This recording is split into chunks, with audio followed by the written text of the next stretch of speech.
और पाकिस्तान संभल जाए, सुधर जाए, आतंक पर लगाम लगाए और हिंदुस्तान के खिलाफ हिमाकत ना दिखाए। ये चेतावनी आज भारत के सेना प्रमुख ने पाकिस्तान को दी है और साफ संदेश दिया है कि भारत का अगला वार संयम नहीं संहार होगा।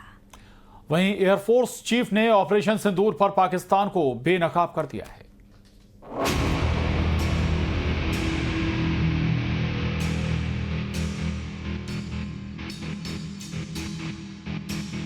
भारत की सीमाओं की रक्षा भारतीय सेनाएं और बॉर्डर सिक्योरिटी फोर्स मिलकर मुस्तैदी से कर रही हैं।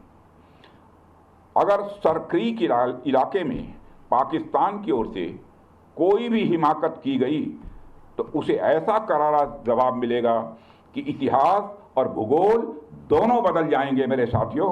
और 1965 की जंग में भारत की सेना ने लाहौर तक पहुंचने का सामर्थ्य भी दिखाया।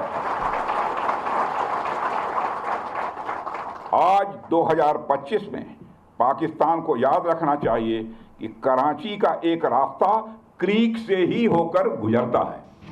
विजयदशमी के मौके पर कल रक्षा मंत्री राजनाथ सिंह ने पाकिस्तान को आईना दिखाया और कराची संभालने की नसीहत दी। तो आज सेना की तरफ से पाकिस्तान को चेतावनी दे दी गई।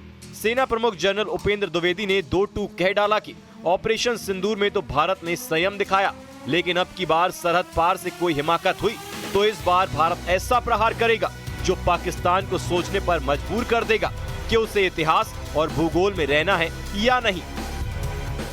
इस बार भारत देश पूरी तैयारी के साथ है और इस बार वो संयम नहीं रखेगा जो सिंदूर 1.0 में हमने संयम रखा।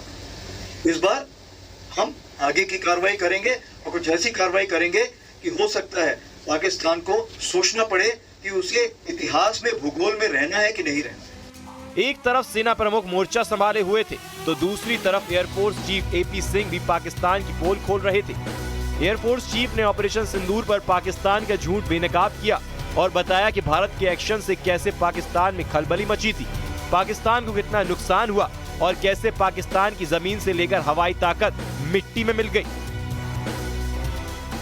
We have struck a large number of their airfields, and we struck a large number of their installations.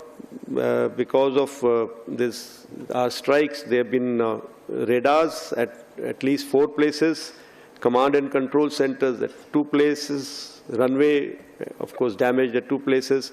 Then 3 of their hangars in 3 different stations have been damaged, and in that hangar as well as on tarmac, we have signs of one C-130 class of aircraft, one AEW&C class of aircraft, and at least 4 to 5 fighter aircraft, most likely F-16, because that base happened to be F-16, which would have been under maintenance that time.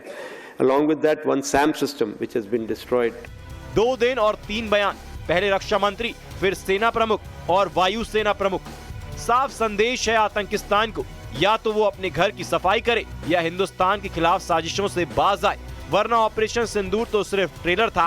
अब की बार पूरी picture दिखाई जाएगी, ऐसी picture जिसका climax ना सिर्फ इतिहास बदलेगा बल्कि पाकिस्तान का भूगोल भी बिगाड़ देगा। Bureau report, news 18।